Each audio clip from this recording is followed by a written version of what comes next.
سورہ لقمان، سورت نمبر 31۔ شروع کرتا ہوں اللہ تعالیٰ کے نام سے جو بڑا مہربان نہایت رحم والا ہے۔ الف لام میم، یہ حکمت والی کتاب کی آیتیں ہیں جو نیکوکاروں کے لیے رہبر اور سراسر رحمت ہے، جو لوگ نماز قائم کرتے ہیں اور زکوٰۃ ادا کرتے ہیں اور آخرت پر کامل یقین رکھتے ہیں، یہی لوگ ہیں جو اپنے رب کی طرف سے ہدایت پر ہیں اور یہی لوگ نجات پانے والے ہیں۔ اور بعض لوگ ایسے بھی ہیں جو لغو باتوں کو مول لیتے ہیں کہ بے علمی کے ساتھ لوگوں کو اللہ کی راہ سے بہکائیں اور اسے ہنسی بنائیں، یہی وہ لوگ ہیں جن کے لیے رسوا کرنے والا عذاب ہے۔ جب اس کے سامنے ہماری آیتیں تلاوت کی جاتی ہیں تو تکبر کرتا ہو، اس طرح منہ پھیر لیتا ہے گویا اس نے سنا ہی نہیں، گویا کہ اس کے دونوں کانوں میں ڈانٹ لگے ہوئے ہیں۔ آپ اسے دردناک عذاب کی خبر سنا دیجیے۔ بے شک جن لوگوں نے ایمان قبول کیا اور کام بھی نیک مطابق سنت کیے، ان کے لیے نعمتوں والی جنتیں ہیں جہاں وہ ہمیشہ رہیں گے۔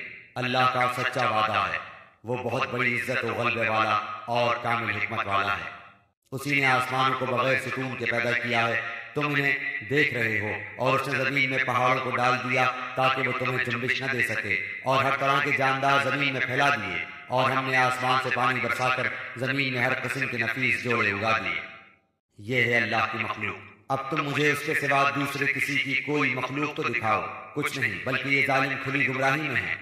اور ہم نے یقیناً لقمان کو حکمت دی تھی کہ تو اللہ تعالیٰ کا شکر کر، ہر شکر کرنے والا اپنے ہی نفع کے لیے شکر کرتا ہے، جو بھی ناشکری کرے وہ جان لے کہ اللہ تعالیٰ بے نیاز اور تعریفوں والا ہے۔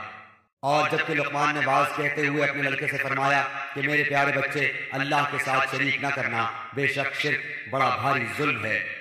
ہم نے انسان کو اس کے ماں باپ کے متعلق نصیحت کی ہے، اس کی ماں نے دکھ پر دکھ اٹھا کر اسے حمل میں رکھا اور اس کی دودھ چھڑائی 2 برس میں ہے کہ تو میری اور اپنے ماں باپ کی شکر گزاری کر، تم سب کو میری ہی طرف لوٹ کر آنا ہے۔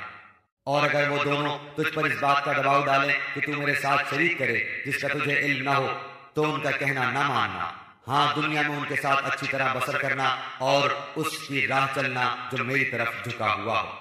تمہارا سب کا لوٹنا میری ہی طرف ہے، تم جو کچھ کرتے ہو اس سے پھر میں تمہیں خبردار کر دوں گا۔ پیارے بیٹے، اگر کوئی چیز رائی کے دانے کے برابر ہو، پھر وہ بھی خواہ کسی چٹان میں ہو یا آسمانوں میں ہو یا زمین میں ہو، اسے اللہ تعالیٰ ضرور لائے گا۔ اللہ تعالیٰ بڑا باریک بین اور خبردار ہے۔ اے میرے پیارے بیٹے، تو نماز قائم رکھنا، اچھے کاموں کی نصیحت کرتے رہنا، برے کاموں سے منع کیا کرنا، اور جو مصیبت تم پر آ جائے صبر کرنا۔ یقین مان کہ یہ بڑے تاکیدی کاموں میں سے ہے۔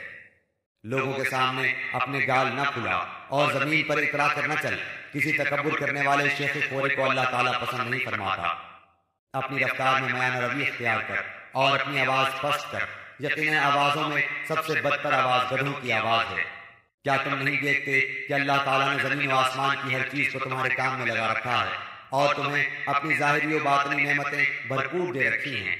بعض لوگ اللہ کے بارے میں بغیر علم کے اور بغیر ہدایت کے اور بغیر روشن کتاب کے جھگڑا کرتے ہیں، اور جب ان سے کہا جاتا ہے کہ اللہ کی اتاری ہوئی وہی کی تابع داری کرو تو کہتے ہیں کہ ہم نے تو جس طریق پر اپنے باپ دادوں کو پایا ہے اسی کی تابع داری کریں گے، اگرچہ شیطان ان کے بڑوں کو دوزخ کے عذاب کی طرف بلاتا ہو۔ اور جو شخص اپنے آپ کو اللہ کے تابع کر دے اور ہو بھی وہ نیکوکار، یقیناً اس نے مضبوط کڑا تھام لیا۔ تمام کاموں کا انجام اللہ کی طرف ہے۔ کافروں کے کفر سے آپ رنجیدہ نہ ہوں، آخر ان سب کا لوٹنا تو ہماری جانب ہی ہے، پھر ہم ان کو بتائیں گے جو انہوں نے کیا ہے۔ بے شک اللہ سینوں کے بھیدوں تک سے واقف ہے۔ ہم انہیں گو کچھ یوں ہی سا فائدہ دے دیں، لیکن بالآخر ہم انہیں نہایت بیچارگی کی حالت میں سخت عذاب کی طرف ہنکا لے جائیں گے۔ اگر آپ ان سے دریافت کریں کہ آسمان و زمین کا خالق کون ہے تو یہ ضرور جواب دیں گے کہ اللہ، تو کہہ دیجئے کہ سب تعریفوں کے لائق اللہ ہی ہے، لیکن ان میں کے اکثر بے علم ہیں۔ آسمانوں میں اور زمین میں جو کچھ ہے وہ سب اللہ ہی کا ہے، یقیناً اللہ تعالیٰ بہت بڑا بے نیاز اور سزاوار حمد و ثنا ہے۔ روئے زمین کے تمام درختوں کے اگر قلمیں ہو جائیں اور تمام سمندروں کی سیاہی ہو اور ان کے بعد 7 سمندر اور ہوں، تاہم اللہ کے کلمات ختم نہیں ہو سکتے۔ بے شک اللہ تعالیٰ غالب اور باحکمت ہے۔ تم سب کی پیدائش اور مرنے کے بعد جلانا ایسا ہی ہے جیسے ایک جی کا، بے شک اللہ تعالیٰ سننے والا دیکھنے والا ہے۔ کیا آپ نہیں دیکھتے کہ اللہ تعالیٰ رات کو دن میں اور دن کو رات میں کھپا دیتا ہے، سورج چاند کو اسی نے فرما بردار کر رکھا ہے کہ ہر ایک مقررہ وقت تک چلتا رہے۔ اللہ تعالیٰ ہر اس چیز سے جو تم کرتے ہو خبردار ہے۔ یہ سب انتظامات اس وجہ سے ہیں کہ اللہ تعالیٰ حق ہے اور اس کے سوا جن جن کو لوگ پکارتے ہیں سب باطل ہیں، اور یقیناً اللہ تعالیٰ بہت بلندیوں والا اور بڑی شان والا ہے۔ کیا تم اس پر غور نہیں کرتے کہ دریا میں کشتیاں اللہ کے فضل سے چل رہی ہیں، اس لیے کہ وہ تمہیں اپنی نشانیاں دکھاوے؟ یقیناً اس میں ہر ایک صبر و شکر کرنے والے کے لیے بہت سی نشانیاں ہیں۔ اور جب ان پر موجیں صاحبانوں کی طرح چھا جاتی ہیں تو وہ نہایت خلوص کے ساتھ اعتقاد کر کے اللہ تعالیٰ ہی کو پکارتے ہیں۔ پھر جب وہ باری تعالیٰ انہیں نجات دے کر خشکی کی طرف پہنچاتا ہے تو کچھ ان میں سے اعتدال پر رہتے ہیں اور ہماری آیتوں کا انکار صرف وہی کرتے ہیں جو بدعہد اور ناشکرے ہیں۔